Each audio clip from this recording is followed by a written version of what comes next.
Chapter 9. The headmaster's reply. Swami honored only 4 persons with his confidence. Those were the 4 that he liked and admired most in his class. The first was Somu, the monitor, who carried himself with such an easy air. He set about his business, whatever it was, with absolute confidence and calmness. He was known to be chummy even with the teachers. No teacher ever put to him a question in the class. It could not be said that he shone brilliantly as a student. It was believed that only the headmaster could reprimand him. He was more or less the uncle of the class. Then there was Mani, the mighty good-for-nothing. He towered above all the other boys of the class. He seldom brought any books to the class, and never bothered about homework. He came to the class, monopolized the last bench and slept bravely. No teacher ever tried to prod him. It was said that a new teacher who once tried it very nearly lost his life. Mani bullied all strangers that came his way, be they big or small. People usually slunk aside when he passed. Wearing his cap at an angle, with a Tamil novel under his arm, he had been coming to the school ever since the old school peon could remember. In most of the classes, he stayed longer than his friends did. Swaminathan was proud of his friendship. While others crouched in awe, he could address him as Mani with gusto and pat him on the back familiarly. Swaminathan admiringly asked whence Mani derived his power. Mani replied that he had a pair of wooden clubs at home with which he would break the backs of those that dared to tamper with him. Then there was Sanka, the most brilliant boy of the class. He solved any problem that was given to him in 5 minutes, and always managed to border on 90%. There was a belief among a section of the boys that if only he started cross-examining the teachers would be nowhere. Another section asserted that Sanka was not a dud and that he learned all the problems and their solution in advance. He was said to receive his 90% as a result of washing clothes for his masters. He could speak to the teachers in English in the open class. He knew all the rivers, mountains and countries in the world. He could repeat history in his sleep. Grammar was child's play to him. His face was radiant with intelligence, though his nose was almost always damp, and though he came to the class with his hair braided and with flowers in it, Swaminathan looked on him as a marvel. He was very happy when he made Mani see eye to eye with him and admit Sanka to their company. Mani liked him in his own way and brought down his heavy fist on Sanka's back whenever he felt inclined to demonstrate his affection. He would scratch his head and ask where the blithering fool of a scraggy youngster got all that brain from and why he should not part with a little of it. The 4th friend was Samuel, known as the P, on account of his size. There was nothing outstanding about him. He was just ordinary, no outstanding virtue or muscle or intellect. He was as bad in arithmetic as Swaminathan was. He was as apprehensive, weak and nervous about things as Swaminathan was. The bond between them was laughter. They were able to see together the same absurdities in things. The most trivial and unnoticeable thing to others would tickle them to death.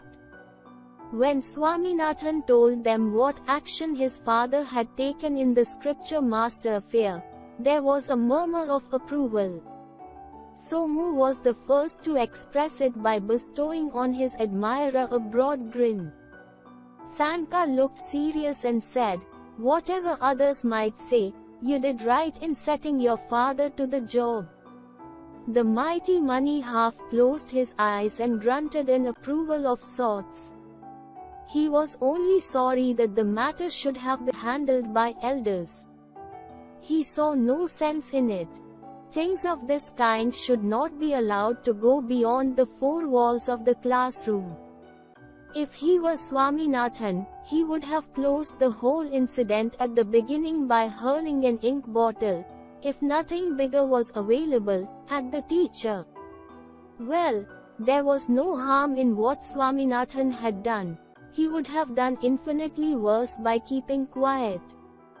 However, let the scripture master look out. Mani had decided to wring his neck and break his back. Samuel, the P, found himself in an acutely embarrassing position. On the one hand, he felt constrained to utter some remark. On the other, he was a Christian and saw nothing wrong in Ebenezer's observations, which seemed to be only an amplification of one of the commandments. He felt that his right place was on Ebenezer's side.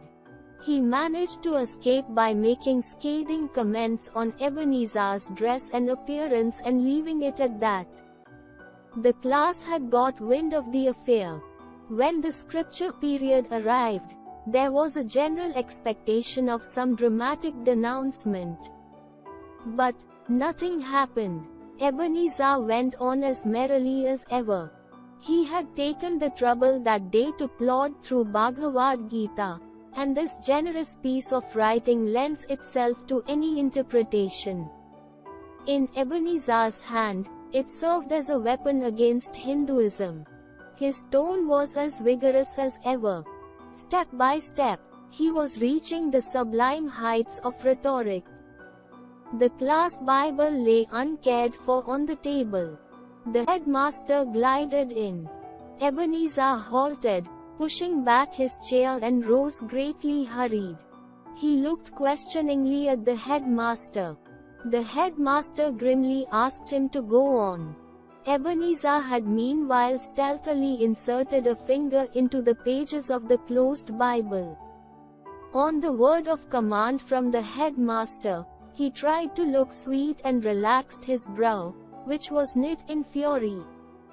He, then, opened his book where the finger marked and began to read at random. It happened to be the Nativity of Christ. The great event had occurred. There the divine occupant was in the anger. The wise men of the East were faithfully following the star. The boys attended in their usual abstracted way.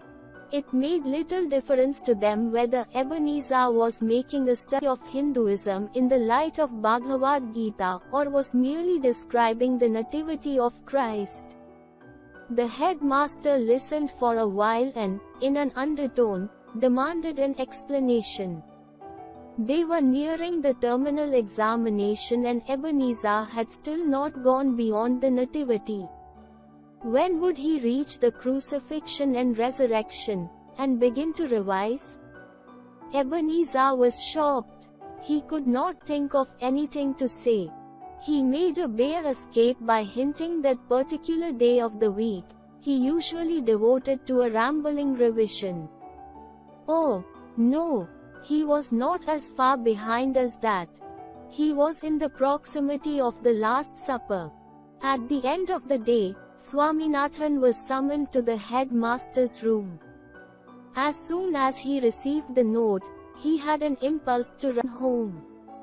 And when he expressed it, Mani took him in his hands, propelled him through to the headmaster's room, and gave him a gentle push in. Swaminathan staggered before the headmaster. Ebenezer was sitting on a stool, looking sheepish. The headmaster asked, "What is the trouble, Swaminathan?"